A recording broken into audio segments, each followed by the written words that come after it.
Now दो चोटी बना ले। एक तो है नहीं वो। सर ये क्वेश्चन मुझे नहीं आ रहा। मैं सब करा दूंगा। कितना का इशू में बोल दी इसके बाद। सर 18 क्वेश्चन एक्सरसाइज का वो नहीं फॉर्मेट करा दूंगा। पहले कंजर्वेशन ऑफ मोमेंटम सीखते हैं। सर आ रहे हैं।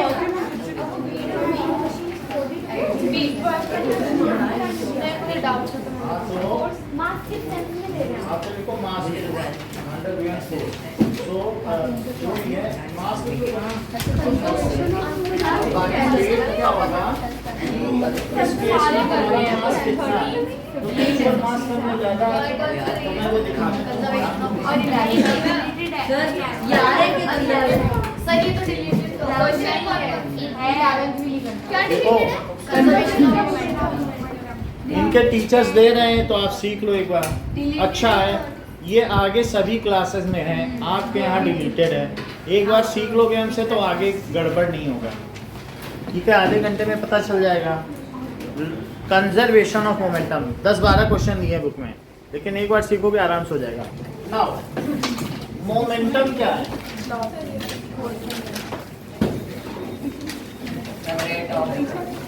मोमेंटम जैसा कि अमितेश ने बताया है, amount of motion contained in a body is known as momentum. समझ आई बात कि नहीं? What does it mean? Repeat करो Anchal. That is amount of motion contained in a body amount of motion contained in a body is called momentum now amount of motion contained in a body is called momentum कहते हैं। Momentum जैसे ये बताओ ये bullet है, ये 20 ग्राम की है और इसको हमने अभी अभी पिस्टल से छोड़ दिया है।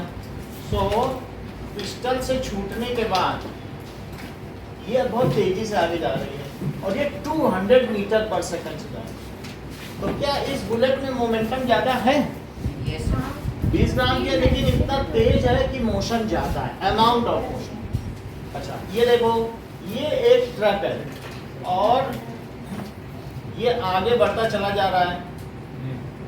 तो इस ट्रक में ये बताओ कि मोमेंटम होगा क्या जबकि 40 मीटर पर सेकंड से ही जा रहा है? तो नहीं होगा मतलब क्योंकि इसमें इतना मोशन है कि दीवार से टकरा जाए तो दीवार ही गिरा दे। बुलेट नहीं गिरा पाए दीवार। किसमें अमाउंट ऑफ मोशन ज्यादा है? ट्रक में ज्यादा, क्योंकि मास की वजह से। मास ज्यादा है ना, तो इसलिए इसमें अमाउंट ऑफ मोशन किसकी वजह से है? मास की वजह से ज्यादा मास है। तो मान लो एक छोटी सी चीज तेज आ जाए तो थाली लगा के बुलेट रोक लो और पत्थर ही लुढ़कता आ जाए तो हट जाओगे, कहोगे थाली काम नहीं करेगी। यहाँ बहुत मोशन आ रहा है। ये ट्रक है तो ट्रक को हाथ से रोक लोगे क्या? नहीं रोक पाओगे।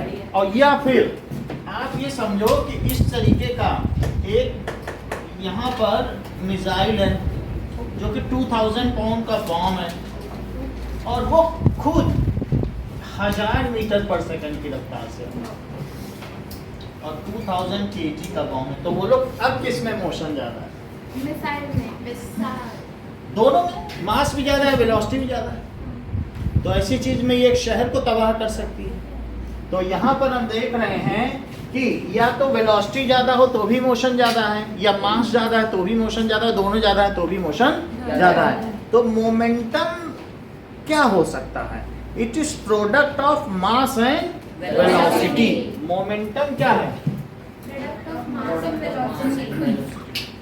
Is product of mass and velocity. Mass and velocity का प्रोडक्ट है। यानी मोमेंटम क्या है? Is equals to mass into velocity. जैसे P क्या है कि m इंटू वी है और चूंकि v वेलोसिटी एक वेक्टर क्वांटिटी है क्या, तो मोमेंटम को भी क्या होना चाहिए, सो momentum is vector quantity. Amitesh, yes sir. Momentum की डायरेक्शन किस डायरेक्शन में होगी, सर ये सर मोमेंटम की direction of velocity.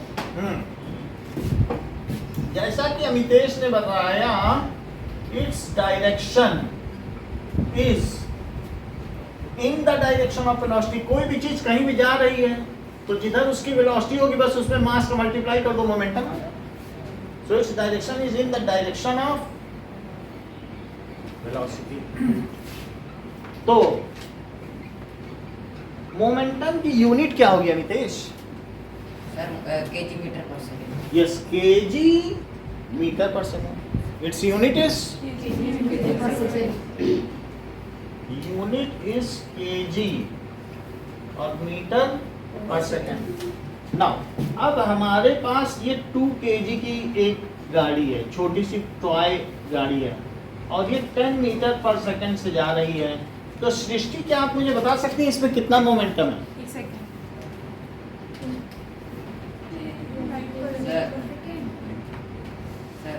Ishan, 20 KG पर second. Yes, so that is momentum. निकालो मोमेंटम P, तो क्या हो जाएगा mv, तो 2 kg हो गया, और वेलोसिटी कितनी है 10 मीटर पर सेकंड, तो कितना हो जाएगा 20 kg और मीटर पर सेकंड हो गया। अच्छा, मान लीजिए कि एक ऑब्जेक्ट है, अगर हमें उसकी वो, जगह हाँ बोलो। अगर हमें मास दिया है और एक second,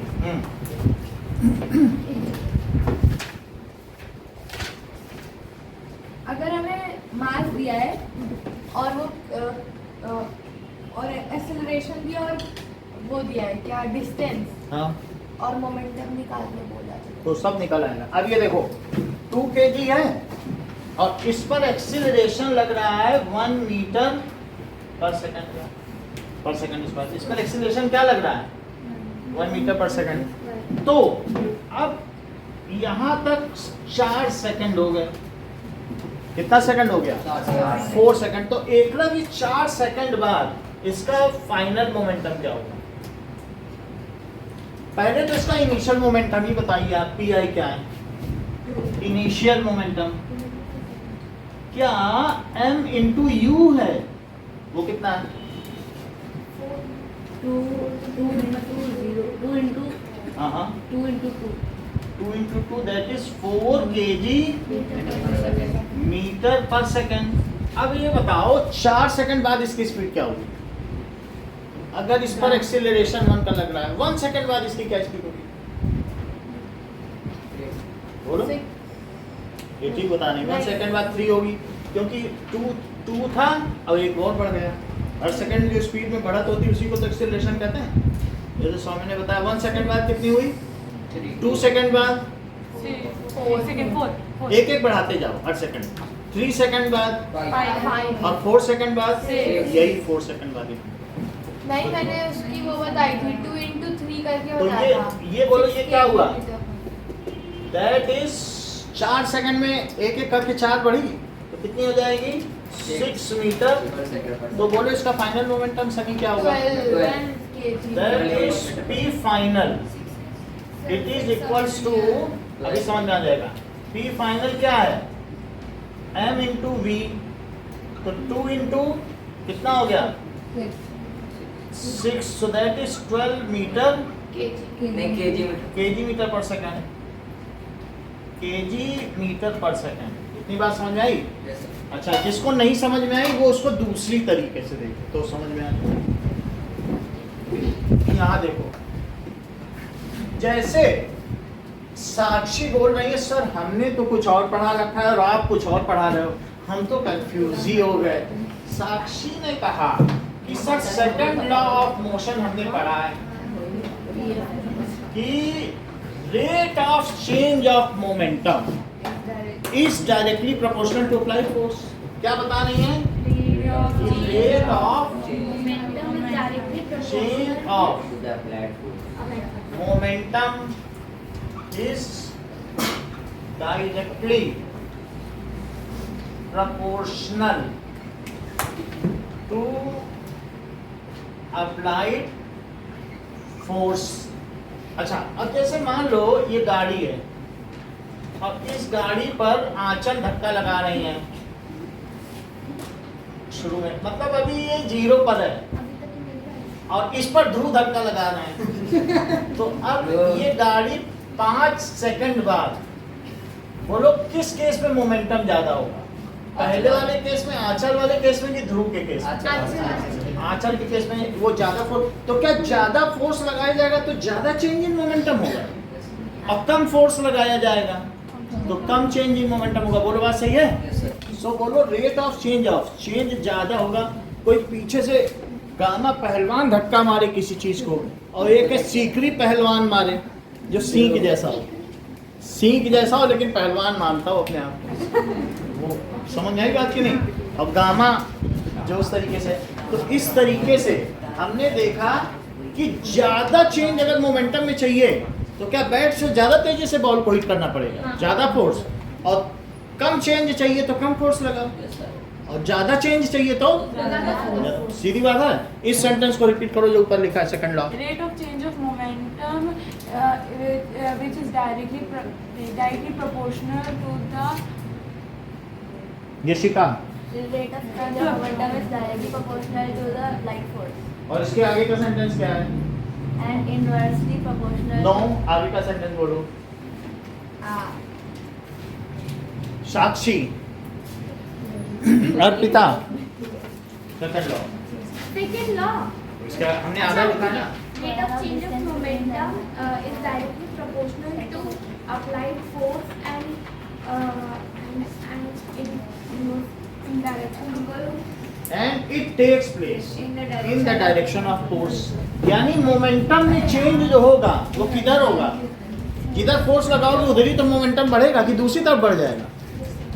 so and it takes place, Unbalanced force लिखा है. हाँ लिख लो, अप्लाइड अनबैलेंस्ड यानी नॉन जीरो फोर्स। अनबैलेंस का सिंपली मतलब क्या है? Non zero force. And it takes place in the direction of applied force. Srishti repeat करो। Sir, rate of change of momentum is directly proportional to applied force and in the direction of force. And it takes place, in the direction of force applied. सही है। सो अब जरा देखो,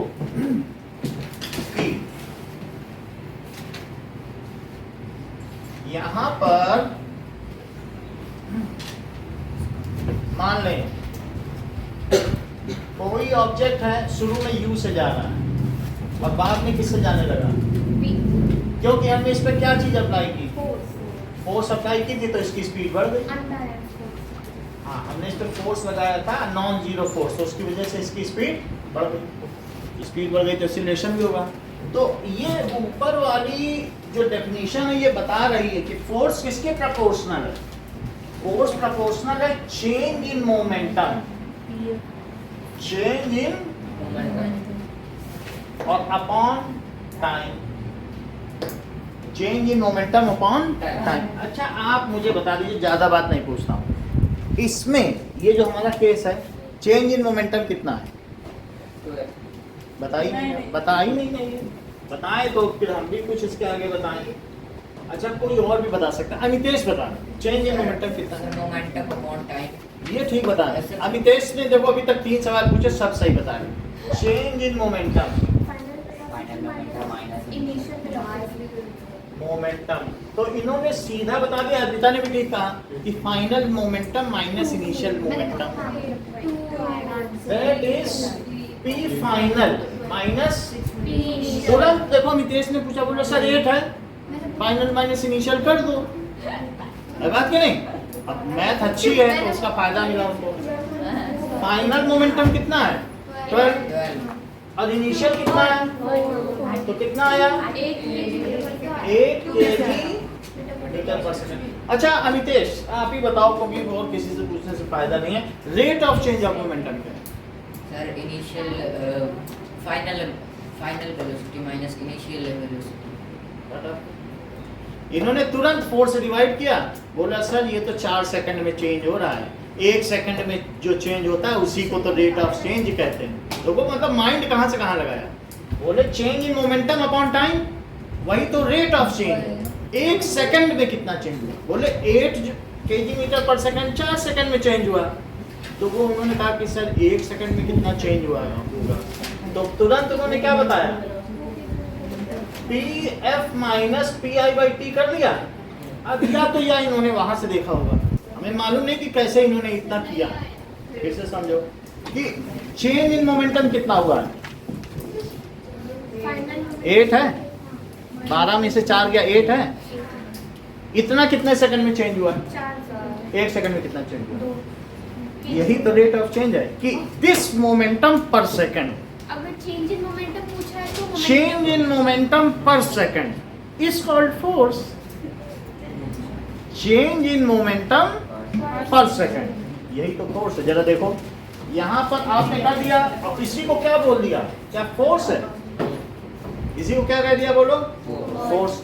change in momentum कितना है, 8 और divided by 4 तो 2।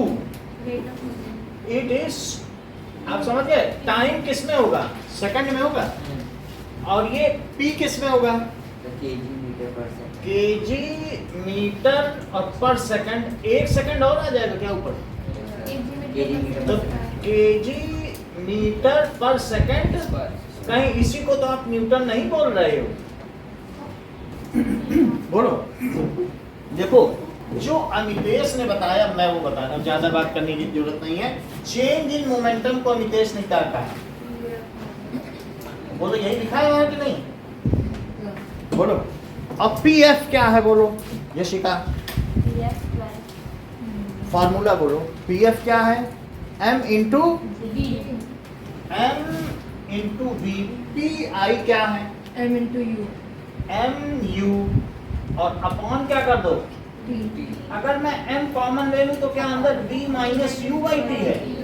V minus U/T क्या होता है, अच्छा ये A होता है, तो कहीं आप ये तो नहीं समझ बैठी कि F is equal to M।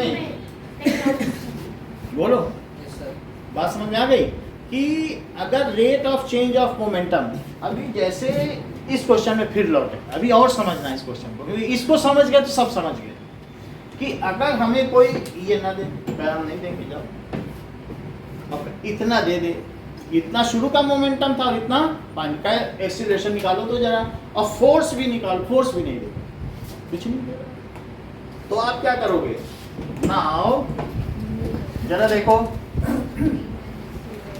यहाँ पर आपको बहुत सारी चीजें दी गई हैं। और अभी सौम्या ने एक और सवाल किया था कि इनिशियल वेलोसिटी दी होगी, एक्सीलरेशन दिया होगा, डिस्टेंस दी होगी। इनिशियल वेलोसिटी में सिर्फ डिस्टेंस और मास और एक्सीलरेशन दिया और उससे आपको बहुत कुछ निकालना है, बहुत सारी चीज कही। तो देखो अब यहाँ पे देखो, ये सब आपको दिया है, तो बोलो F क्या होता है,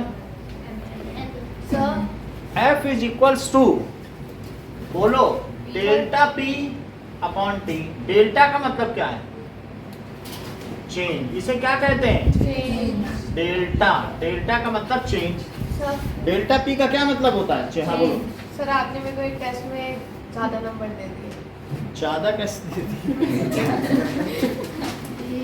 सर यहाँ पे इक्वल होगा, पैरेलल नहीं है, लिखा है इक्वल था, इक्वल है। अपोजिट में पैरेलल होगा, अपोजिट साइड साथ पैरेलल लिखा है मैंने, पैरेलल लिखा है, हाँ इक्वल होना चाहिए। इक्वल काट के पैरेलल लिखा है, इक्वल काट के पैरेलल।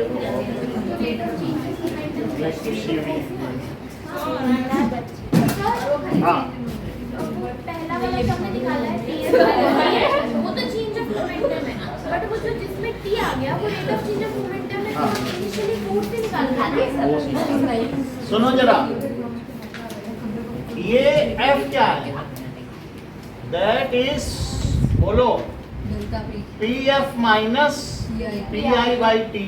अगर पहले 5 रुपए थे और बाद में आपको कहीं से पैसे और मिल गए, दीपावली में 10 रुपए हो गए, और तो चेंज इन रुपया क्या हुआ? फाइनल रुपया माइनस इनिशियल रुपया, 10 माइनस 5 यानी 5 का इजाफा है। बढ़त है, ठीक है। और फिर आप उस 5 के पटाखे ले आओ।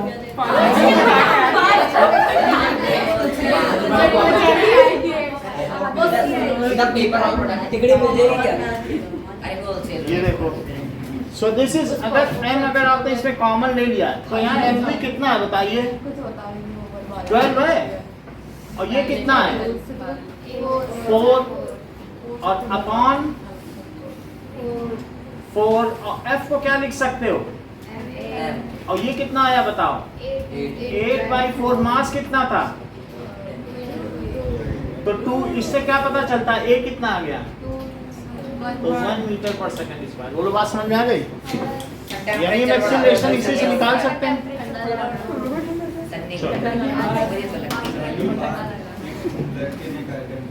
अब मेरा वाला क्वेश्चन करेंगे।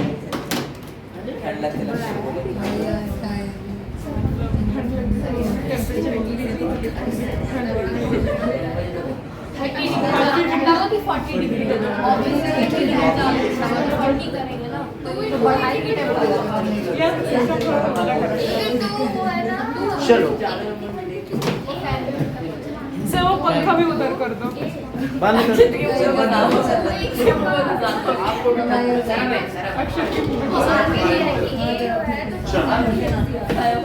Now, अब देखो,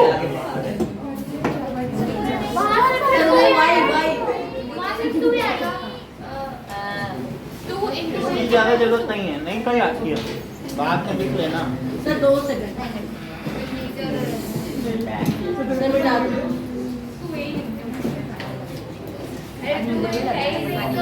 तो फिर वो एक गया कहाँ? ए वही है, इक्वल टू में 2 को नीचे भेज थर्ड लॉ ऑफ मोशन क्या है? Every action there is equal and opposite reaction. For every action there is equal and opposite reaction. और लगाना। और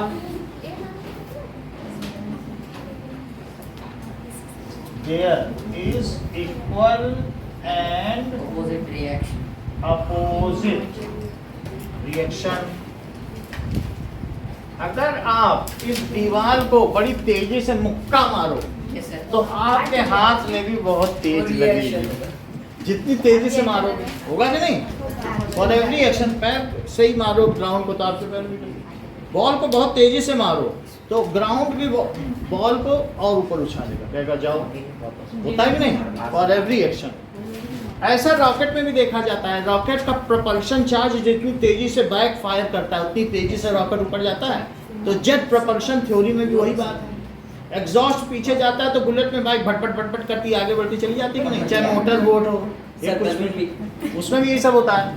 सो थर्ड लॉ क्या है बताइए? Sir. तुम तो कुछ भी नहीं बता पाते, जब से आए तब से तुम बेकार में यहाँ आ गए और वीक हो गए। थर्ड लॉ ही नहीं बता पाओगे, लिखा हुआ क्या? कहाँ रहते हो? आज भी नाम नहीं पाए ना? हाँ बोलो। Sir, for every action there is equal and opposite reaction. हाँ, सब अनितेशी बता रहा है। सर मेरा वाला क्वेश्चन आपका सब करा देना, आज हो जाएगा। अभी देखो थोड़ा सा मैं जनरेट कर रहा हूँ, वहां तक पहुंचने में समय लगेगा, क्वेश्चन करने में नहीं लगेगा। अब देखो मुझे क्वेश्चन नहीं करना, वो तरीका सुनिए, law of conservation of momentum. अब हम सीखते हैं संवेग संरक्षण का सिद्धांत, that is law of conservation of momentum. आप सभी लोगों की बीमारी अनार से ही ठीक होगी। एक अनार 100 बीमार। सबके अलग अलग क्वेश्चन है लेकिन सबका हल है law of conservation of momentum. So let us learn about it.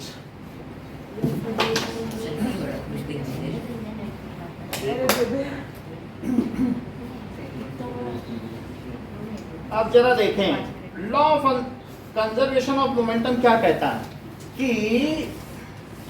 If no external unbalanced force is applied on it, बाहर से कोई फोर्स ना लगाया जाए तो कोई भी किसी भी सिस्टम का जो मोमेंटम होगा वो वही रहेगा, वो बदल नहीं सकता। बाहर से फोर्स ना लगाओ तो जो चीज जिस स्पीड से चल रही है वो उसी स्पीड से चलती रहेगी, तो बोलो उसका मोमेंटम बदला क्या? नहीं। और कोई रुकी हुई चीज है तो वो रुकी रहेगी क्या? तो उसका मोमेंटम बदला क्या? सो इस सेंटेंस को आप फिर से सृष्टि रिपीट करेंगे। Law of conservation of momentum. ये सोचने लगती है, जो ना सोचने वाली चीज है उसमें सोच रही है। अरे इतना तो रिवर्बरेट हो गया जो हमने बोला, अब उसको बस आप बोल दो, सोचो मत। दिमाग अब बिना चीज वाले में दिमाग लगाओगी तो क्या होगा? बोलो problem. What is law of conservation of momentum? बताइए साक्षी। If there is no external force applied on an object, then there will be no change. Momentum, then its momentum is conserve. If there, भाई बताना चाहिए, ये response होता है कि हम यहाँ बैठे नहीं है विजिटर की तरह दर्शक दीर्घा में कि हाँ मैच चल रहा है, वैसे नहीं है। जवाबदारी है ना आपकी, बताया तो वापस भी मांगेंगे। अब वहाँ कचरा में ढूंढने लगी, कहाँ डाल दिया सर, तो दिया तो पता नहीं कहाँ फेंक दिया, बस सजा के दो थाली में जब हमने दिया। If there is no external unbalance force is applied on it, मैं इस पे फोर्स ना लगाऊं तो ये इसका मोमेंटम m/0 है, ऐसे ही रहेगा। या कोई प्लेनेट जा रहा है, एक स्पीड से मूव कर रहा है इंटरस्टेलर स्पेस में, आसपास कोई ग्रेविटी भी नहीं है, तो क्या वो उसी स्पीड से मूव करता रहेगा? उसमें फोर्स ही नहीं लग रहा है कोई, तो क्या उसका मोमेंटम m/v कंजर्व है या इसका कंजर्व है?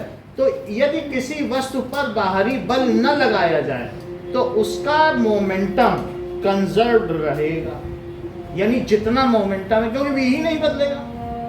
चलती हुई चीज चलती रहेगी और रुकी हुई चीज रुकी रहेगी, तो बदला कुछ? इसको रिपीट करो। What is law of conservation of momentum? If on any object no external and unbalanced force is applied, then there will be no change of its momentum. There will be no change in its momentum. Then its momentum will be conserved. अब repeat करो। If the external force acts on an object, चलो कोई बात नहीं, अमितेश करेंगे। If there is no external force applied on an object and there is no change of momentum. Repeat करो।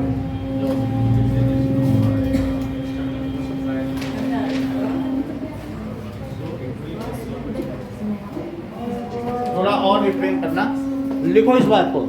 If no external unbalanced force is applied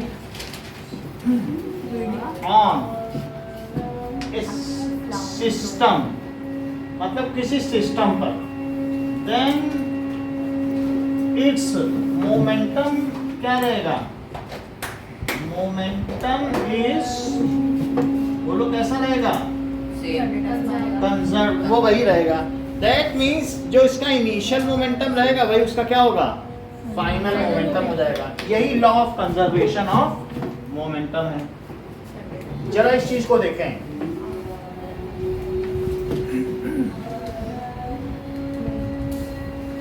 शुरू में दो ball जा रही थी, ये जो पीछे वाली बॉल थी ये आगे वाली बॉल का पीछा कर रही थी, और इसकी स्पीड, इसकी मान लीजिए शुरुआती स्पीड u1 है और इसकी कितनी है?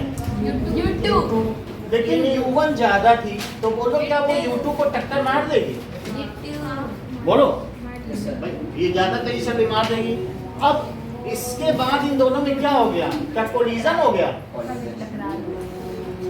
ये ये है बिफोर कोलिजन,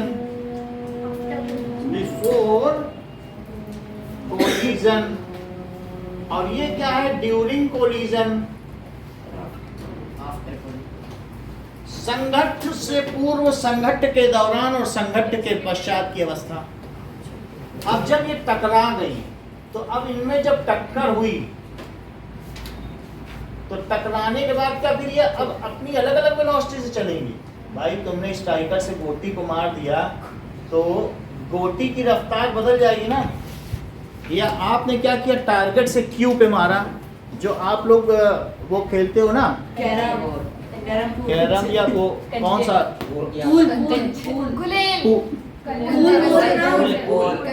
सर ऐसे ही लंबी लंबी होती है। टारगेट होती है जिसमें बहुत सारी बॉल होती हैं।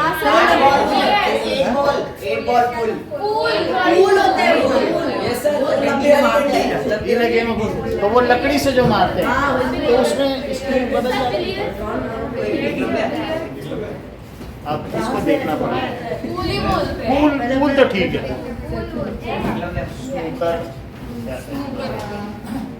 अब ये देखो ड्यूरिंग कोलिजन, और ये क्या है? आफ्टर। अच्छा अब ये बताओ, जो M1 की स्पीड है बदल जाएगी क्या? और M2 की भी बदल जाएगी? Yes, sir. पहले U1 थी, अभी क्या हो जाएगी? V1। टक्कर खाने के बाद तो चीजें बदल जाती ना। दो बॉल टकराएंगी तो स्पीड का एक्सचेंज होगा, एनर्जी का एक्सचेंज होगा और उनकी स्पीड। अच्छा जब ये टकराई तो क्या इसने इस पे फोर्स लगाया? तो उसने भी उस पे फोर्स लगाया। अच्छा इसने जो इस पे फोर्स लगाया है और इसने इस पे फोर्स लगाया, तो क्या वे दोनों फोर्स इक्वल एंड अपोजिट है by third law of motion? If two object collide then action and reaction forces are equal and opposite. तो ये जो इस पे फोर्स लगा रहा है, इस पे लगाया, और इसने तो बोलो तो फोर्स यहां पर देखिए बाई 1/2, इसे क्या बोलेंगे? फोर्स बाई 1 ने लगाया, लेकिन किस पे लगाया? 2 पर। अब जरा देखो, सो एक लिख लें और ये exact force FET on 2, so by 1/2 वो किसके इक्वल होगा? by 2/1। इस बात से सहमत हो? नहीं दोनों समझ पाई है। समझो, अगर ये इस पे 2 न्यूटन का फोर्स लगाएगा तो क्या ये भी लगाएगा? हाँ क्या ये दोनों फोर्सेस इक्वल एंड अपोजिट हैं? हाँ तो मैंने माइनस लगा दिया क्योंकि वेक्टर है। हाँ। एक उधर लग रहा है तो एक, बोलो बात सही है? दोनों फोर्सेस इक्वल एंड अपोजिट हुए कि नहीं? हमें नहीं मालूम है कि कौन कितना लगा रहा है, लेकिन वन ने किस पे लगाया? 2 पे। अगर फर्स्ट ने सेकंड पे लगाया और सेकंड ने किस पे लगाया? फर्स्ट पे लगाया। अच्छा अब ये देखो, अगर 2 पे फोर्स लगा किस पे फोर्स? तो क्या 2 का मोमेंटम चेंज हो जाएगा? फोर्स लगाओगे तो क्या चेंज होगा? मोमेंटम ही चेंज होगा। ऐसा हमने लिखा था कि नहीं? फोर्स लगेगा तो क्या चेंज होगा? ये किस पे फोर्स लग रहा है? बाई 1/2, तो 2 का चेंज मोमेंटम हुआ। तो बताओ जो 2 पे फोर्स लग रहा है तो 2 का कितना मोमेंटम चेंज हुआ? फोर्स क्या होता है बताओ? Change in momentum, that is P final minus, लेकिन ऐसा 2 के लिए कहा जाए और अपॉन टाइम, ये किसके लिए कहा जाए? 2 के लिए। मतलब 2 पे फोर्स लगा तो मोमेंटम भी किसका चेंज हुआ? 2 का। ठीक है, और यहां पर भी ये लिखो, ये 2 के लिए कह रहे हैं तो आप कहीं पर भी लिख लें फॉर 2, या यहीं पर 2 लिख लें तो उससे कोई दिक्कत नहीं है ना, कि फाइनल ऑफ 2 और इनिशियल ऑफ 2। और ये बताओ क्या 1 पे फोर्स लग रहा है? क्योंकि बाई 2/1 पे फोर्स लगा तो 1 का क्या चेंज होगा? और फोर्स किसके इक्वल होता है? वही फार्मूला लगा ना, वो सेकंड वाला, PF minus PI by P। जैसे मुझे को 10 रुपया मिला तो पहले 5 था तो कितना चेंज हुआ? फाइनल माइनस इनिशियल 5 रुपया फायदा हो गया। अब यहाँ तक बात समझ आ गई? PF2 की वैल्यू हम लोगों को सृष्टि बता देंगे। बोलो फाइनल मोमेंटम क्या है? सेकंड वाले का बताना, ये सेकंड है। PF2 बताओ फाइनल मोमेंटम। या सौम्या जो कि टेक लगाए वो भी बता सकती है। बोलो V माइनस। ये ज्यादा अच्छा बता रहे हैं क्योंकि टेक था इसलिए उसका सहारा लिया। इन्होंने MV2 बोला। अच्छा हाँ। It is so loud and clear, बहुत अच्छा बताया इन्होंने, बोला आप सेकंड की फाइनल मोमेंटम पूछ रहे हैं, लीजिए m2 v2, और सेकंड का इनिशियल मोमेंटम कितना है? m2 u2। देख लो, सेकंड के बारे में देख रहे हैं ना। अब भाई सेकंड पे फोर्स लगा है तो सेकंड ही में चेंज होगा। शुरू में इससे चल रही थी, बाद में इससे चल रही थी, कितना चेंज हुआ है? फिर से समझो, किस पे फोर्स लगा? 2 पे। तो 2 पे फोर्स लगा तो 2 पे चेंज इन मोमेंटम निकालोगे कि नहीं? अगर मैं कहूँ फोर्स 2 पे लग रहा है, जरा बताओ चेंज इन मोमेंटम, तो तुम क्या कहोगे? चेंज इन मोमेंटम, और टाइम भी लिखना पड़ेगा क्योंकि यही तो सेकंड लॉ है। टाइम तो गिवन तो बोलो चेंज इन मोमेंटम को क्या m2 v2 minus m2 u2 लिखोगे? यही लिखोगे? और क्या मैंने वही लिखा है? देख लो, हमने कुछ नहीं किया है। तुम यहाँ से कहते सर अरे हमें यहाँ से यहाँ लिखना है, तो हमको तो फार्मूला आता है सेकंड लॉ, हम तो चेंज इन मोमेंटम सीधा लिख सकते हैं। क्या होता है बताओ change in momentum? That is final momentum minus initial momentum upon time. यही तो फोर्स होता है। Force applied on any object is equal to change in momentum is directly proportional to applied unbalanced force and it takes place in the direction of applied force। Repeat कर दो इसी बात को। देख लो, अभिषेक पहले ही हाथ दिखा दी, बोलो।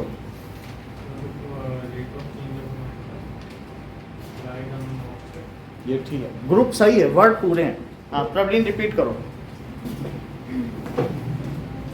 Second law,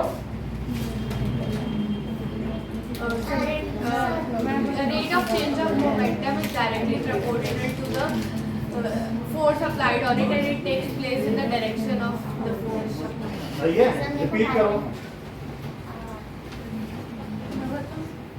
Rate of change of moment. Rate of change of momentum rate of change of momentum applied on unbalanced. बोलो। rate of change of momentum is directly proportional to applied force and it takes place in the direction in the force सही है। applied. अब आप देखो एकलव्य, अब समझ में आया कि 2 पे फोर्स लगाया तो 2 का change in momentum upon time लिखा, 1 ने लगाया, हमें क्या लेना देना किसने लगाया? धक्का में पीछे से पड़ा। अब मैं ढूंढने जाऊंगा कि किसने धक्का मारा, हम तो आगे खिसक लिए या गिर पड़े, हमको कौन धक्का मारा में क्या लेना देना। लेकिन धक्का किसने पड़ा? 2 पे फोर्स लगा तो क्या 2 का चेंज इन मोमेंटम निकालोगे? बोलो 2 का निकालोगे तो क्या फाइनल माइनस इनिशियल लिखोगी और अपॉन टाइम लिखोगी, यही रेट ऑफ चेंज है। और अगर समझ गई हो तो बताओ, अब 1 पे फोर्स लग रहा है तो 1 का भी बताओ यहाँ पे। m1 v1 minus m1 u1 upon v2. m1 v1 minus, m1 u1 upon v2. अच्छा जो दोनों में टक्कर हुई उतने ही समय में क्या फोर्स लगा? जो टक्कर मारेंगे तभी तो फोर्स लगेगा, बिना हवा में तो नहीं, दूर दूर तो फोर्स नहीं लगाएंगे। तो क्या वो टाइम ऑफ टक्कर या टाइम ऑफ कोलिजन सेम है दोनों के लिए? तो दोनों तरफ से टीटी काट दें, काट सकते हैं ना, वो टाइम ऑफ टक्कर तो सेम ही रहेगा ना। तो ये कट गया, बात सही है। अब जरा देखो, as time of collision is same so it get cancelled out on both side। जरा इधर देखो, अब यहाँ क्या है? m2 v2 minus m2 u2 is equal to minus खोल लो जरा, माइनस m1 और प्लस m1। जरा देखो इधर क्या है? m2 u2 है, माइनस वाला इधर ले आओ, ये माइनस इधर ले आओ, तो क्या बना? m1 v1 plus m2 v2, और ये माइनस उधर ले जाओ, m1 u1 प्लस, देखो माइनस उधर लेगा, उधर उधर वाला इधर ले। अच्छा कोई मुझे बताएगा कि शुरुआती मोमेंटम क्या है इस पूरे सिस्टम का? ये एक सिस्टम है, ये आपस ही में तो टकरा रहे ना। जैसे दो लोग आपस में टकराए, यशिका और सौम्या, तो उनका लड़ने दो, मत आप लड़ लिए, आप बैठ जाओ। ये होता है। बाहर से कोई फोर्स, चुप बैठो, कुछ ना बोलो, इसको कहते हैं कि ये दोनों टकराने दो। और फिर जब टकराएंगे अपने आप उनकी स्पीड कम होगी, एनर्जी कम होगी, बंटवारा होगा। सीट के लिए लड़ रहे थे, थोड़ी देर बाद वो इधर आ जाएंगे, उधर आ जाएंगे। आप जरा देखो इनिशियल मोमेंटम क्या है बिफोर लड़ाई, बोलो M1 और प्लस M2 U2, क्या ये इनिशियल मोमेंटम है उस सिस्टम का बिफोर टक्कर? और आफ्टर कोलिजन क्या है? समझो भाई, आप इसको, ये सिस्टम है, इसमें बाहर से कोई कुछ नहीं हो रहा। अगर नाव के लोग आपसी में लड़ने भिड़ने लगे तो क्या नाव चलते हुए अमेरिका पहुंच जाएगी? बाहर से फोर्स लगाओगे तब जाएगी, वो उस नाव की स्पीड बढ़ेगी। वो तुम सोचो लिफ्ट ही में लोग कदम ताल करने लगे तो लिफ्ट इधर उधर चली जाएगी, अंदर करने से कुछ नहीं होगा। तो उसके लिए बाहर से फोर्स अप्लाई करने लगे, तो जिस स्पीड से चल रही थी वो उसी स्पीड से चले, अंदर से नहीं होगा। तो एक सिस्टम पर क्या कोई बाहर से फोर्स लगा रहा है? वे आपस में टक्कर मार रहे हैं, बाहर से तो कोई फोर्स नहीं लगा रहा है। तो बोलो क्या इस PI को PF के इक्वल होना चाहिए? आपस की टक्कर कुछ मायने नहीं रखती।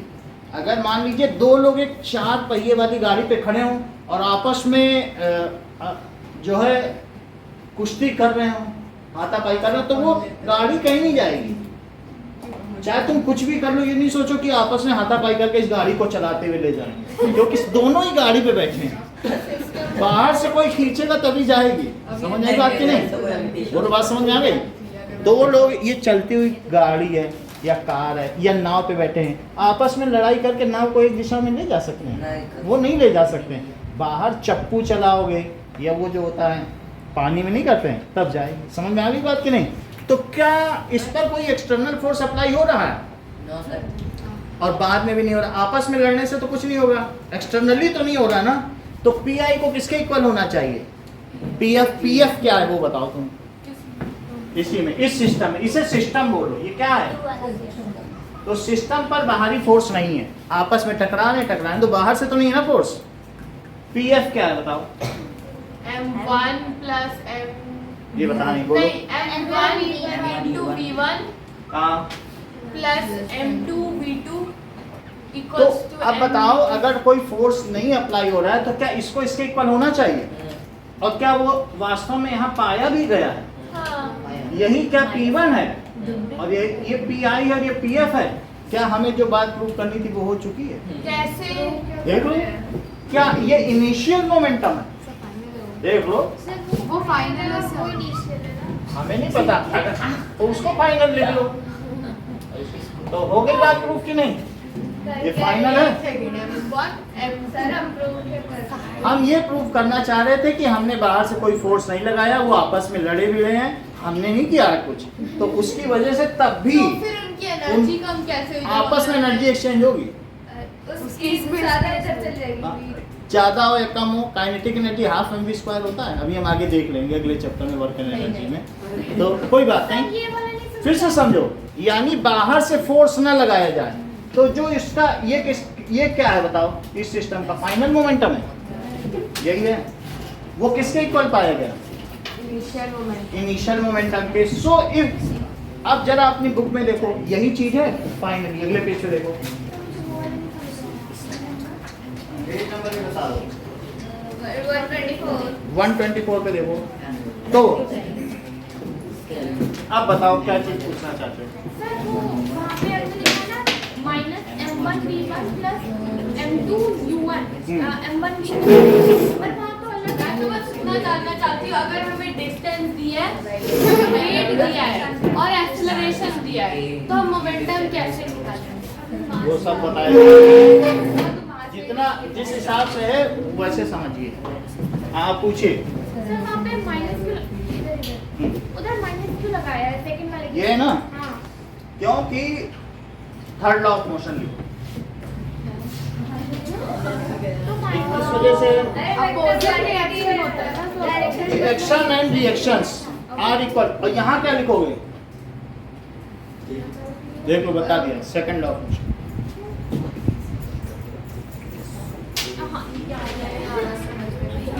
देख देख लो, इन्होंने बोला फोर्स क्या है, rate of change of momentum. Force किसके इक्वल है? पहले क्या बताया, action is equal and opposite to the reaction. यहाँ क्या बताया, फोर्स क्या है, rate of change of momentum. उनकी वैल्यू डाल दी। क्या टाइम ऑफ कोलिजन सेम है? टाइम कट गया। और जो यहाँ पर आया है वी एक तरफ ले लिया, यू एक तरफ ले लिया, तो क्या ये फाइनल मोमेंटम है ऑफ सिस्टम, और ये क्या है, इनिशियल मोमेंटम ऑफ सिस्टम। तो आपकी बुक में बहुत अच्छा सेंटेंस है, if two objects collide with each other then their momentum before collision is equals to their momentum after collision. पढ़ो इस सेंटेंस को जरा। इसी के ठीक नीचे लिखा है, if two objects collide with each other then their momentum before collision is equal to, किसके इक्वल है, इक्वल्स टू देयर मोमेंटम। कहना चाह रहे हैं दो चीजों के लिए जो भी होता है वो सेम होता है आफ्टर कोलिजन, मतलब उनका टोटल मोमेंटम नहीं बदलता, उनका जो भी मोमेंटम है अमाउंट ऑफ मोशन नहीं बदलता। दो चीजें अगर आपस में टकरा जाएं तो उनका कुल अमाउंट ऑफ मोशन जो है वो उतना ही रहेगा। ठीक है, मान लो एक बोली चली जा रही है और आगे उसके कोई आ गया बतख, तो बतख को लिए भी चली जा रही है लेकिन धीमे। गोली बतख के लगी, अब बतख के यहाँ पे कोई एक नेम प्लेट लगी हुई थी, उसी में लगी तो बतख भी साथ में जा रही है, लेकिन अब जो भी अमाउंट ऑफ मोशन है वो नहीं बदला। वो भी करके बता। चलो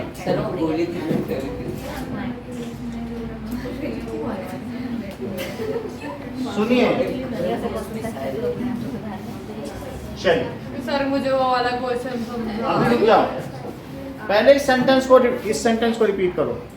If two objects collide with each other, then their momentum before collision is equals to their momentum after collision. समझ में आ गई बात? रिपीट करिए।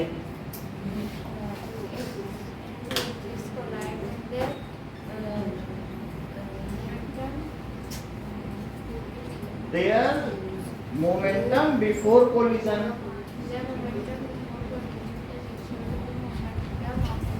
Okay. Law of conservation of momentum. Law of conservation of momentum. If no external force is applied on an object, if no external unbalanced force is applied on an object, then there will be no change in momentum and the momentum will be conserved. सही है। अब तीन चीजें बताओ अमितेश। पहला है second law of motion. rate of change in momentum.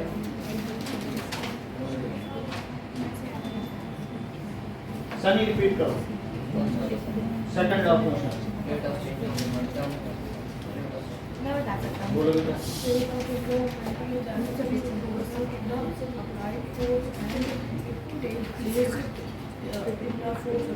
In the direction of third law of motion बताओ।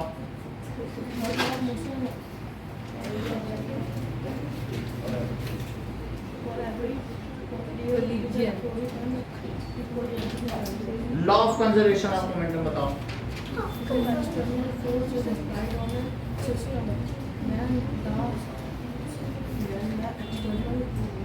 Then its momentum remains conserved. तो उसका जो भी मोमेंटम है बदलेगा नहीं, जो पी आई है क्या वही रहेगा बाद में, टोटल आपस में अदल बदल जाएगी उनकी वेलोसिटी और सब कुछ, लेकिन मोमेंटम वही रहेगा। तीन चीज बताओ सेकंड लॉ ऑफ मोशन।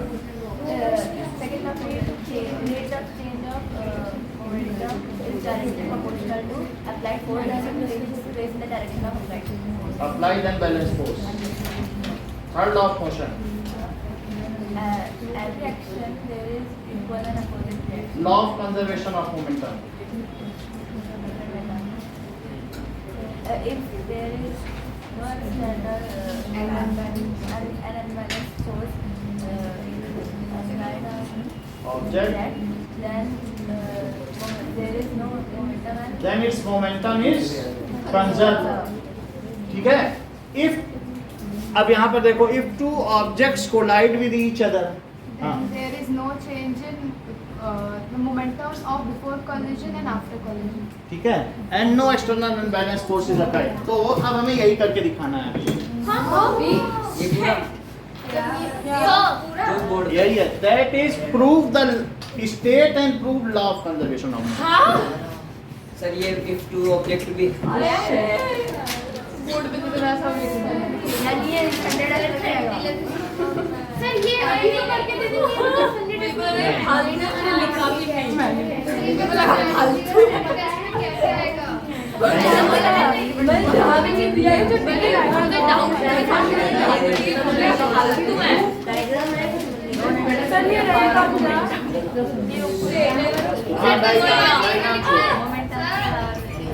अरे बेटा उसके बाद ये भी लिखना है ये लाइन ये और लॉ भी लिखो शुरू में. सर साइड लिखना है स्टार्टिंग से पूरा लिखना है या फिर कुछ इधर से इस एक law of conservation of momentum इसमें मैंने मिटा दिया है. ये बोला चार पन्ने पर Before collision is equals to momentum. Sir वो डायग्राम बनाना है ड्यूरिंग collision आफ्टर हाँ, collision बिल्कुल, वाह आधा पे ये सर अरे भी नहीं छोड़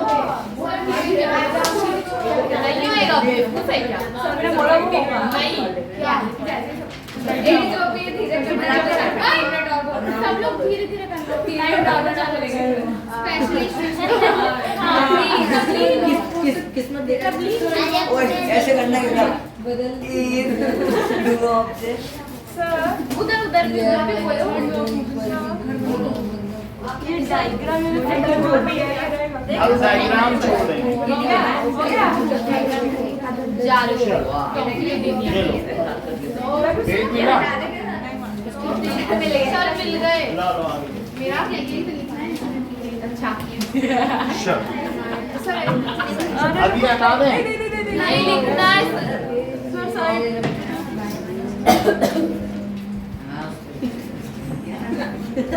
सर लिखना है 2 मिनट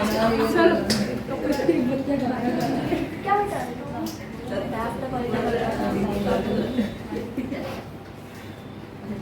ये नोट कर लिया ना? नहीं ये नहीं नोट किया? PIPF. PIPF छोड़ेंगे नहीं क्या नहीं.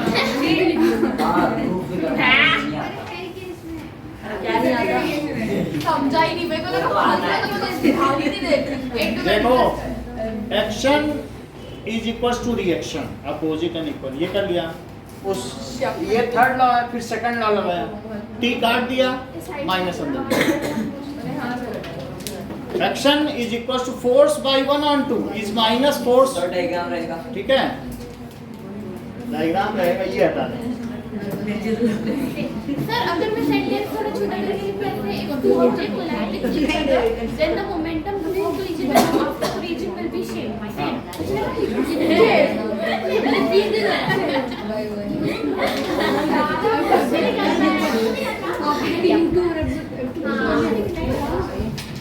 सर वो स्टेटमेंट लिखना है क्या law of conservation of momentum लिखो. ठीक है इसके law of conservation of momentum लिखना है ये लास्ट वाला नहीं लिखना लिखना ना है.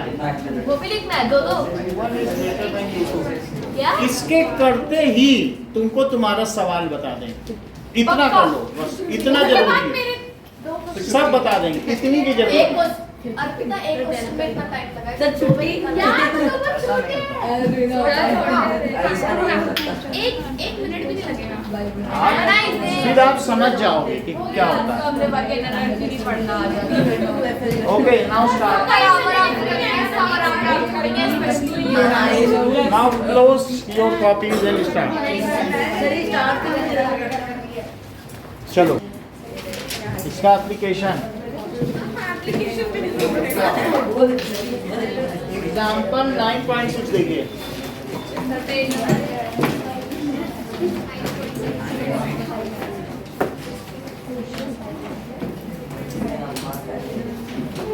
सो 9.6 क्या कह रहा है? कह रहा है कि एक बुलेट एक इससे फायर की गई गन से, तो एक गन से एक बुलेट फायर की गई है, तो पहले बुलेट अंदर थी क्या? बात ना करें, ये बहुत अच्छा एग्जाम्पल है। ये बुलेट अंदर थी, अब बाद में आफ्टर क्या हुआ बताओ? तो बुलेट तो बाहर निकल गई और पिस्टल रह गई, तो ये बुलेट बाहर निकल गई। सो आफ्टर फायरिंग, अच्छा कभी आपने ऐसा किया कि गुब्बारे पे निशान लगा तो ढक से पीछे आती है, उसको कहते हैं रिक्वाइलिंग। जो पिस्टल है वो रिक्वाइल करती है, पीछे भागने को क्या कहते हैं? यहाँ पर आपका ये जो है ना, तो इस कॉलर बोन उस पे वो झटका मारती है, दैट इज रिक्वाइलिंग। तो ये रिक्वाइल तरीके से पीछे जा रही है। बुलेट कहाँ जा रही है? आगे। कहीं आप ये तो नहीं सोच रहे हैं कि इसका जो मोमेंटम है वो इसके इक्वल होगा, क्योंकि बाहर से कोई फोर्स लगाया नहीं गया, वो तो उसकी अपनी केमिकल एनर्जी थी जिसकी वजह से वो आगे भागा। तो the total momentum of bullet plus pistol before firing is equals to total momentum of bullet plus pistol after firing. ये बुलेट है और ये क्या है? पिस्टल। तो अब जरा देखो, वजन देखिए दोनों का कितना है। ये कितने ग्राम की है? 2 ग्राम। और ये कितने केजी की है? 2 केजी। अच्छा, by law of conservation of momentum, बाद में ये कितने स्पीड से गई? बोलो। एक्सेलरेशन है वाला सर पर पहले इनमें कोई वेलोसिटी तो है ही नहीं। पहले कुछ नहीं है, लेकिन वो जो उसकी परक्यूशन कैप या स्ट्राइकर ने जो उस पर हिट किया, तो उसके हिट करने से उसकी केमिकल एनर्जी बर्न कर गई और उससे वो निकल गई। बाहर से तो किसी ने फोर्स नहीं लगाया, और वो जो स्लाइटली लगाया गया वो कोई मायने नहीं रखता। यानी हमने सिर्फ इनिशिएट किया सेम रिएक्शन को, तो उससे जो उसका इनिशियल मोमेंटम था वो किसके इक्वल होगा? फाइनल मोमेंटम के। वेलोसिटी नहीं है तो फिर जीरो नहीं होगा। शुरू में अगर जीरो है तो बाद में भी जीरो रहेगा। समझ आई बात कि नहीं? वही तो खूबसूरती है कि देखो, एक बम फटा, आधा हिस्सा उधर गया आधा हिस्सा उधर गया, एक पे प्लस की वेलोसिटी एक पे माइनस, टोटल जीरो हो गए। तो दूसरा हिस्सा कहाँ गया उसका पता लगाने के लिए सीसी लॉ का इस्तेमाल होता है। कितना बेसिक लॉ है, लेकिन बड़े बड़े साइंटिस्ट और कल्पना चावला तक इसका इस्तेमाल करते हैं। अभी समझो, फिर से समझो कि अभी इस लॉ को देखो, by law of conservation of momentum. बोलो, क्या जो पी आई है वो पी एफ के इक्वल है? वो पूछ रहा है कि इस पिस्टल की स्पीड बताओ तो जरा। कह रहा है कि बुलेट तो इस रफ्तार से गई, बुलेट इससे गई है, जब पीछे एक दूसरे से हाँ, पीछे की स्पीड बताओ, समझो। उतना ही ना। ये बताओ अभी फायरिंग से पहले इसका मोमेंटम क्या है? बोलो। Mass of pistol into velocity of pistol, a mass of bullet into velocity of bullet। बोलो सही है? शुरुआती ये P है और ये क्या है? B। बुलेट को क्या कह सकते हो? अच्छा बाद में बताओ जब फायर कर, तो mass of pistol into velocity of pistol, a mass of bullet into। अच्छा ये बताओ साक्षी, मास ऑफ पिस्टल कितनी है और वेलोसिटी ऑफ बुलेट पिस्टल कितनी है? 0। मास ऑफ बुलेट कितनी है? 20 ग्राम को केजी में बदलो।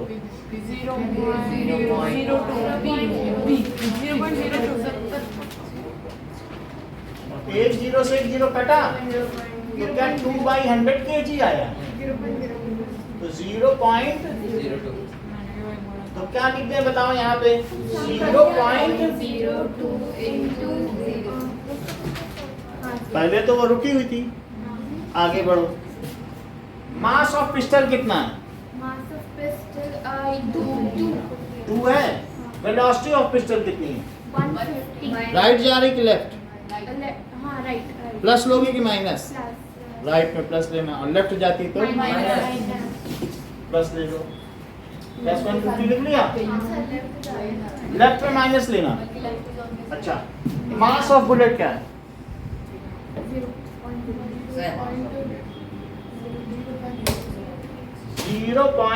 2 kg। अब मास वेलोसिटी ऑफ पिस्टल तो हम लोगों ने गलत लिख दी, वो तो हमें निकालनी है ना वो वेलोसिटी ऑफ बुलेट। बुलेट में। इसमें कितना लिख दें? +150। समझ में आ गई बात? कौन चला? बुलेट चली।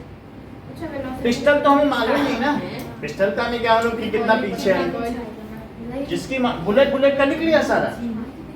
बोलो रिकॉइल आप ठीक है? रबीन समझ आ गई बात? सुनो फिर से समझो। इनिशियल मोमेंटम क्या है? Mass of pistol plus initial velocity of pistol into initial velocity of pistol plus mass of bullet. तो टोटल जैसे हम पहले कर रहे थे पूरे सिस्टम में, इसका मास इनटू इसकी वेलोसिटी प्लस इसका मास इनटू इसकी वेलोसिटी, और अभी क्या कर रहे हैं बाद में? इसका मास इनटू इसकी वेलोसिटी और इसका मास। ये सिस्टम ही तो है। तो अब बता दीजिए ये कितना हो गया सर? सर उधर अपना वाला लेफ्ट। यानी ये बिफोर फायरिंग, बिफोर कोलिजन या बिफोर फायरिंग और आफ्टर फायरिंग, ये पूरा सिस्टम है, सब कुछ ले लिया। यहाँ देखो ये कितना लिखे और इसमें क्या लिखे? मल्टीप्लाई करो। 150 में 2 का मल्टीप्लाई करो। 300 में 2 डिजिट पहले 0 लगाओ। लगा दिया? सही है। अच्छा ये 3 इधर ले आओ और उधर क्या हो गया? 2VP। तो वीपी क्या हुआ? -1.5 मीटर पर सेकेंड। क्या कोई मुझे बताएगा कि ये जो रिवॉल्वर है या पिस्टल है, ये 1.5 मीटर पर सेकेंड की रफ्तार से आगे जाएगी कि पीछे? ये नेगेटिव साइन है। समझ आ गया? फिर से समझो। So pistol will recoil with 1.5 metre पर सेकेंड। जिसको नहीं समझ में आया वो अगला क्वेश्चन देखे तब समझ लो। पी का मतलब है M1 U1 plus M2 U2 UU लगा दिया। अब PF M1 V1 और प्लस M2 V2। फाइनल में लेना तो फाइनल लोगे कि नहीं? मास लगा दिए सबके, पिस्टल का मास और इसका सबका लगा दिया। शुरू में सबकी वेलोसिटी 0 थी। पिस्टल की वेलोसिटी कितनी है? तो ये बुलेट की, इसकी निकालनी है VP। क्या निकालना है आपको? तो ये 0 आ गया, ये 2VP प्लस 3 है। अब ये बताओ यहाँ क्या लिखोगे? -3। क्यों? क्योंकि 3 इधर आ गया और ये 2VP। बोलो तो आप VP की वैल्यू कितनी आई? -3/2। तो इतना हो गया। ये रिक्वायर्ड स्पीड होगी। समझ में आ गया? आ गया तो पर्ची पकड़ो, क्योंकि इस सवाल भाई सर कर लेंगे। सर पहले लिख कर लेंगे। सर कर लेंगे। इतनी बेसिक चीज अगर आप नहीं कर पाते हो तो law of conservation of momentum नहीं चाहिए। इसी में सब कुछ छिपा है। पूरा कॉन्सेप्ट ही है ये। सर कर लेंगे। बट मैंने क्वेश्चन तो सर दूसरा पर्ची दे दो पूछा पर था। सैनिटाइजर दूसरा पूछा, मुझे मालूम है क्या पूछा। क्या आप पूछा है? मुझे मालूम है आपका नहीं, क्वेश्चन। क्या पूछा? सर एक क्वेश्चन और बताएंगे फिर आपके। सर थोड़ा सा आपने सिखाना बोला है। था उस पर्चे सर के बाद पर्ची से दे और दे दो। तो एक बात देखो, क्वालिटी प्रोडक्ट बनाना है, ऐसे तो दाया बाया बना के देते हैं। क्वालिटी मेंटेन होनी जहाँ खड़ी होके बोलो 4 लोग सुने। सर मेरी तो सुनो। सौम्या बोलो। सर ने कुछ सुनाना सर क्वालिटी बता रहा हूँ। सर पर्ची और दे दो सुन रही होती है मेरी बात नहीं सुन थोड़ा थोड़ा तो समझ में आ रहा है नहीं? अब धीरे धीरे ही आएगा जैसे जैसे क्वेश्चन करोगे।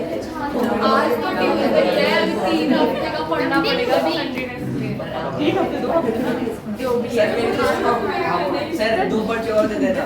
बस सैनिटाइजर ये नहीं, ये मतलब जो कोर्स में नहीं है वो नहीं आता है, बस वो सिखाते हैं। रिवीजन। चलो मुझे जीना ही नहीं है। ये बता देते हैं। जिसमें मम्मी ने मारा ओके सौम्या, आपका क्वेश्चन नंबर कौन सा है बुक का? सर क्वेश्चन नहीं, मेरे को क्वेश्चन नहीं जानना है, मेरे को बस समझना है कि अगर हमें एक्सीलरेशन स्पीड और नहीं एक्सेलरेशन वेट और डिस्टेंस दिया है तो मोमेंटम कैसे निकालेंगे आप कोई भी अपनी तरफ से एग्जांपल चलो, if an object of 2 kg,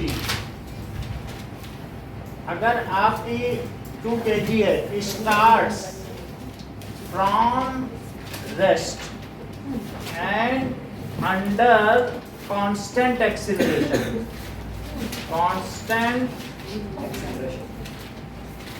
acceleration of 2 meter per second square, it अगर- moves 50 meter distance. Find क्या क्या चीज पता करनी है? Find Momentum. initial momentum, बस final momentum,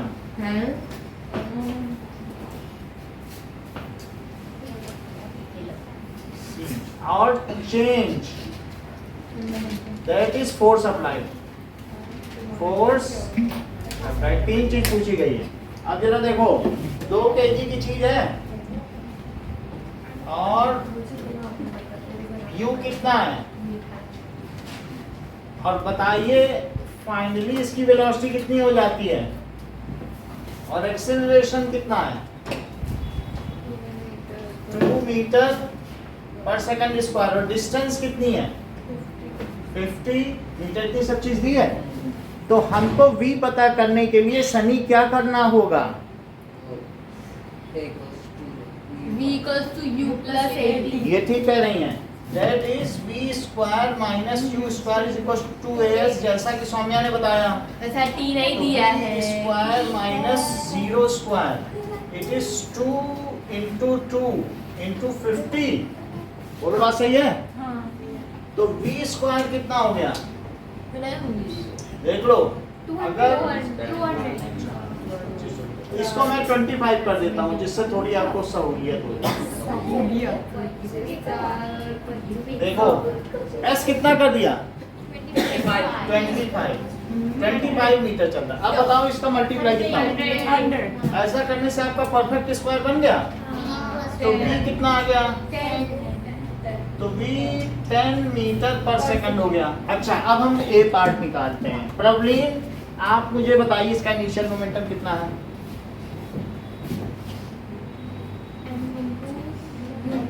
आप बोलिए. 2 into m 2 into 0 अच्छा, 2 into 0 लिखें. जैसा कि प्रवलीन ने बताया 0 kg मीटर पर सेकंड. अच्छा, अक्षित, मुझे बताइए इसका फाइनल मोमेंटम कितना है? 20 आप बताइए. सर इन्हीं को बताने दो. जैसा कि अक्षित ने बता दिया 20. अच्छा, यशिका, मुझे बताइए फोर्स कितना है?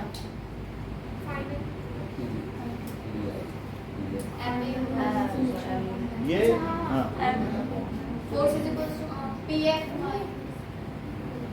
भाई वो आपसे ज्यादा स्किल्ड है. वो यहाँ से उठाएंगी मास और यहाँ से उठाएंगे एक्सीलरेशन, ऐसे कर देंगे. ये बहुत तेज है, इनको समझ नहीं लगता. वही तो ढूंढ रही थी क्या है. एक्सेलरेशन बोलो, बात समझ आ गई? आ गई. पर्ची पकड़ो. पर्ची पकड़ो, फिर इसके बाद हम सवाल सीखो. सीखो, आपको इनाम मिल रहा है. आपसे हम करवा रहे हैं किसी बात. अगर मैं क्वेश्चन और पूछूं तो और पूछो. सर इसमें बता दीजिए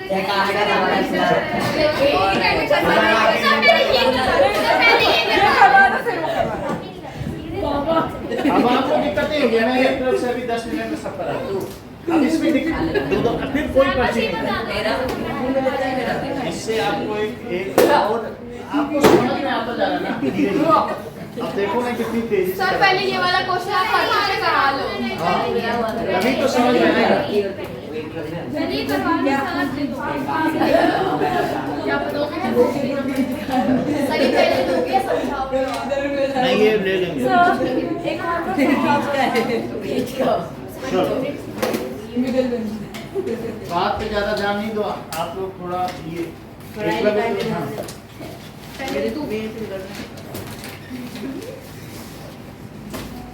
डायग्राम रहेगा। डायग्राम कुछ नहीं है, लिखा रहेगा।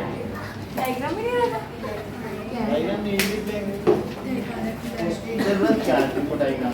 तो क्वेश्चन दिया है ना, हाँ, ठीक है। क्वेश्चन है और डायग्राम बनाने की भी क्या जरूरत है? उसी में बनाना हो बना लेना। नहीं बनाने अगर एक पेपर ड्रॉ की हो जाएगी तो क्या सेकंड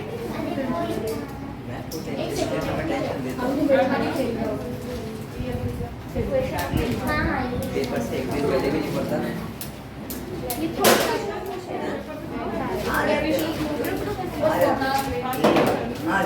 हाँ इसमें ये जरूर लिखना है सेकंड लॉ ऑफ मोशन। वो क्या कर रहा है? याद रखेगा। अगर भूल गए तो दिक्कत हो जाएगी। अपना तो पेपर पूरा लो। ये तो हो गया ना इधर। लिखना भी है सेकंड लॉ में। ये थर्ड इक्वेशन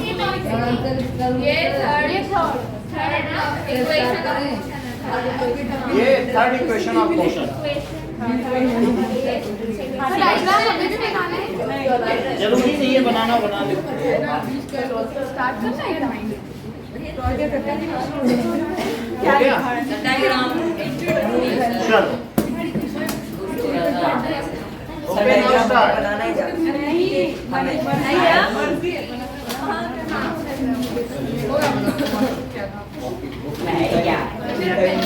है। बातचीत क्यों रही बेटा?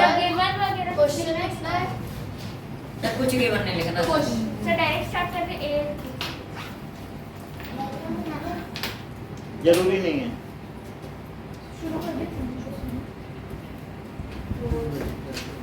बस ये क्वेश्चन करना है इतनी जल्दी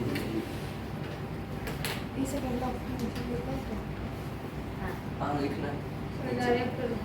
हाँ कर दीजिए, डायरेक्ट करो, आंसर करो सीधा।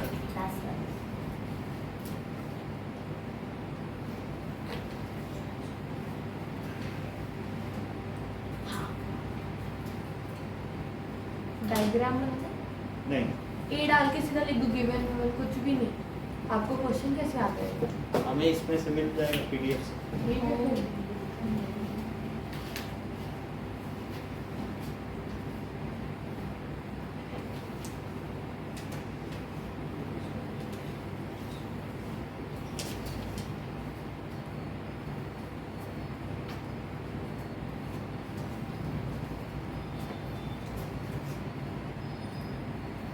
Next is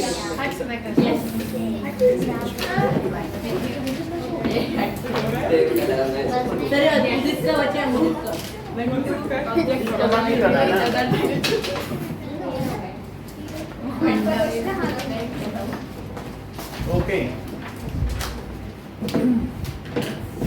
Question number 18 last जाओगे तो मैंने एडिंग डाल दी है 11th क्वेश्चन देखो, एक्सरसाइज का 11th। 11 तो कट है 11 का कट है कट नहीं है ये करना है देख लो अब जल्दी जल्दी हो जाएंगे, अब बात ना करें आपस में। 2 ऑब्जेक्ट 1.5 kg, कट है बट सर में 1.5 kg का है, ये इधर मूव कर रहा है, दूसरा किधर मूव कर रहा है? ये इधर मूव कर रहा है। Opposite moving in the same straight line but in opposite direction. बात नहीं करो, same straight line. The velocity कितनी है दोनों की? इसकी 2.5 मीटर पर सेकंड है, अंशिका इसकी कितनी है? चलो मैंने बता दिया, -2.5 मीटर पर सेकंड, क्योंकि अपोजिट चल रहे हैं। सो व्हाट विल बी, अगर वो दोनों आपस में टकरा के जुड़ जाएं तो उनकी कंबाइंड वेलोसिटी क्या होगी? तो that is momentum before collision. वो किसके इक्वल होगा? Momentum after collision.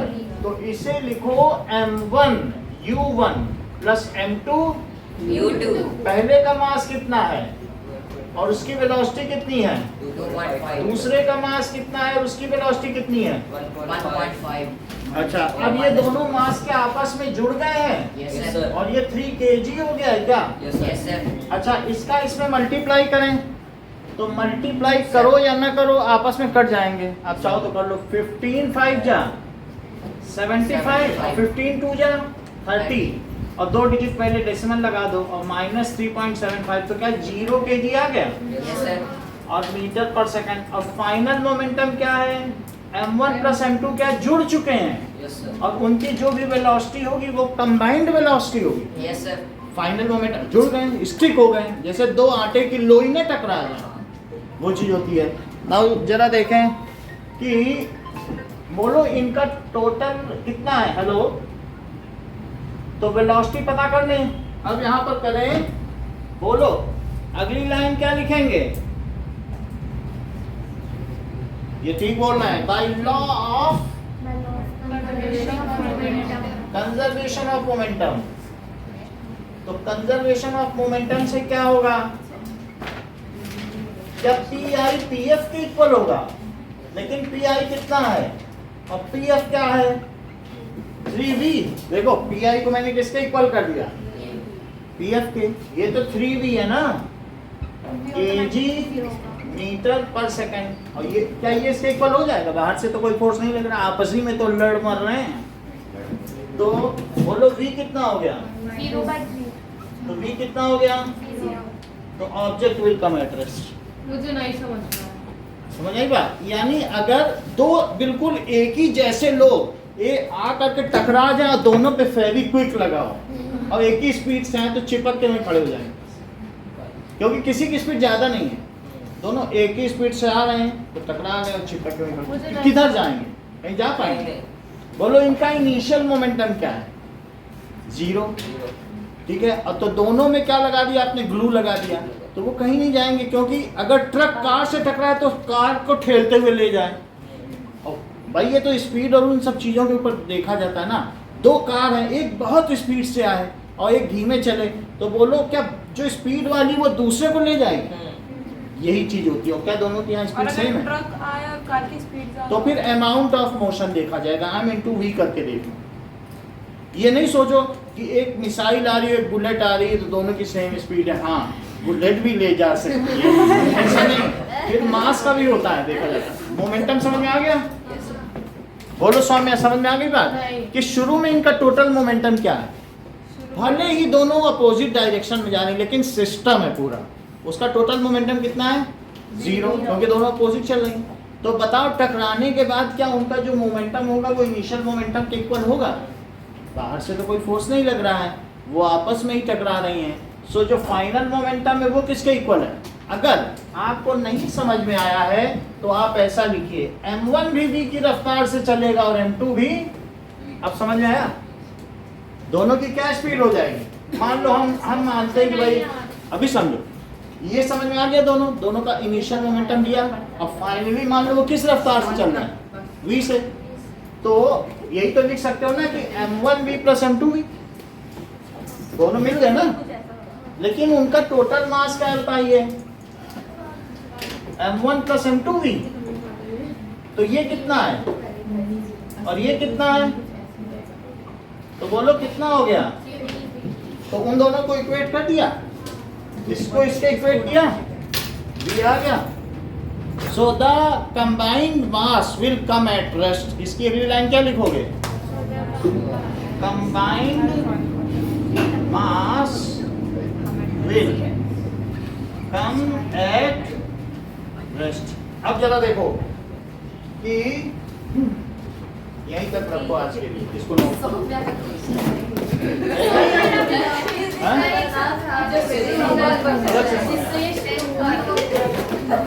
मैं अपना करा के जाऊंगा। हाँ, अभी उसी मेरे को भी एक डाउट है मैथ्स वाले में। और ये मैं अपना क्वेश्चन करा के जाऊंगा।